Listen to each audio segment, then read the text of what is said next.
Okay, இந்த 50 kg Taj Mahal ஏதோ சொல்ல வர்றாப்புல என்னன்னு கேட்பாங்க.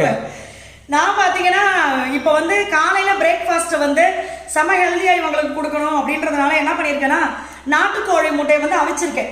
இந்த நாட்டுக்கோழி முட்டை பார்த்தீங்கன்னா இப்போல்லாம் வந்து ஒரு சில இடங்களில் பார்த்தீங்கன்னா நார்மல் முட்டையவே கலர் போட்டு நாட்டுக்கோழி முட்டைன்னு சொல்லி வித்துடுறாங்க. அதுவும் வந்து 15 ரூபா வரைக்கும் சேல் பண்ணுறாங்க. இது வந்து நம்ம 10 ரூபா அப்படின்னு சொல்லி ஒரு முட்டை 10 ரூபா பாட்டிமா கிட்ட வாங்கியிருந்தோம். இந்த முட்டை பார்த்தீங்கன்னா இந்த மாதிரி கலர் இருக்கும், குட்டியோண்டா இருக்கும், கொஞ்சம் பெருசு மாதிரி, அந்த நார்மல் முட்டை மாதிரி இருக்காது. அதே மாதிரி இது அவிஞ்சதுக்கு அப்புறமா பார்த்தீங்கன்னா உள்ள அந்த மஞ்சக்கரு இருக்குல்ல, அது டார்க் மஞ்சளாக இருக்கும். ஸோ நார்மல் முட்டையை விட இந்த மாதிரி முட்டை கிடைச்சதுன்னா அதை நீங்கள் டெய்லி சாப்பிட்றதுக்கு இதை வாரம் 2-3 நாள் சாப்பிட்டா கூட போதும் உங்களுக்கு. ஸோ இது வந்து அவ்வளோ ஸ்ட்ரென்த்து. இப்போ வயசுக்கு வந்த பிள்ளைங்களுக்கு இப்போல்லாம் ஃபாலோ பண்ணுறாங்களானே தெரியல. வயசுக்கு வந்த பிள்ளைங்களுக்கு பார்த்தீங்கன்னா நல்ல சுத்தமான நல்லெண்ணெயில் இந்த முட்டையும் உடச்சி ஊற்றி குடிக்க சொல்லுவாங்க.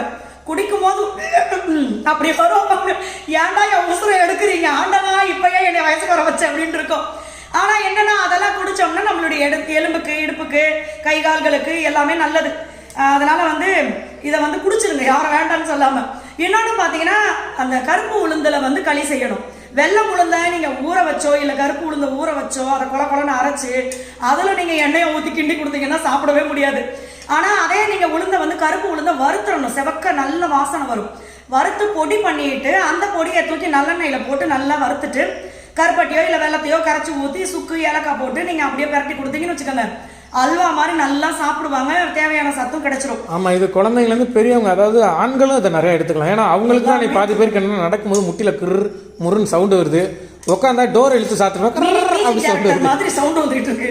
அடுத்தது பாத்தீங்கன்னா இந்த சைடு வந்து கோவக்காய் இருக்கு. இந்த கோவக்காய் வந்து எதுக்கும் நல்லதுன்னு சொன்னீங்க இப்பதான். பைல்ஸுக்கு நல்லது. பைல்ஸுக்கு நல்லதுங்களா? நீங்க பாட்டுக்கு 4-5 பைய வாங்கி தான்டா பைல்ஸ் போட்டுறதுக்கு உள்ள.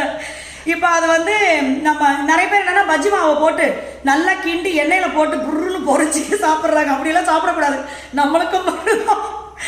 அதனால இந்த கோவக்காயை என்ன பண்றீங்கன்னா சும்மா கொஞ்சோண்டு நல்லெண்ணெயை போட்டு நல்லா வதக்கிட்டு கொஞ்சம் மிளகாத்தூள், உப்பு, தனியாத்தூள், மஞ்சத்தூள் போட்டு வதக்கி சாப்பிட்டுட்டீங்கன்னா போதும்.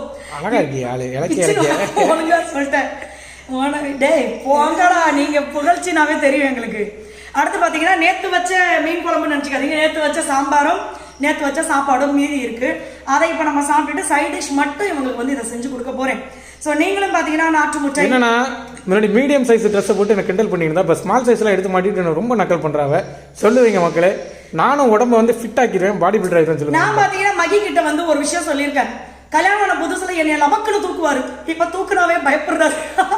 அதனால பார்த்தீங்கன்னா இப்போ அதாவது ஒரு 1.5 மாசத்துக்கு முன்னாடி பார்த்தீங்கன்னா தூக்குன்னு சொன்னா தூக்கவே மாட்டான்.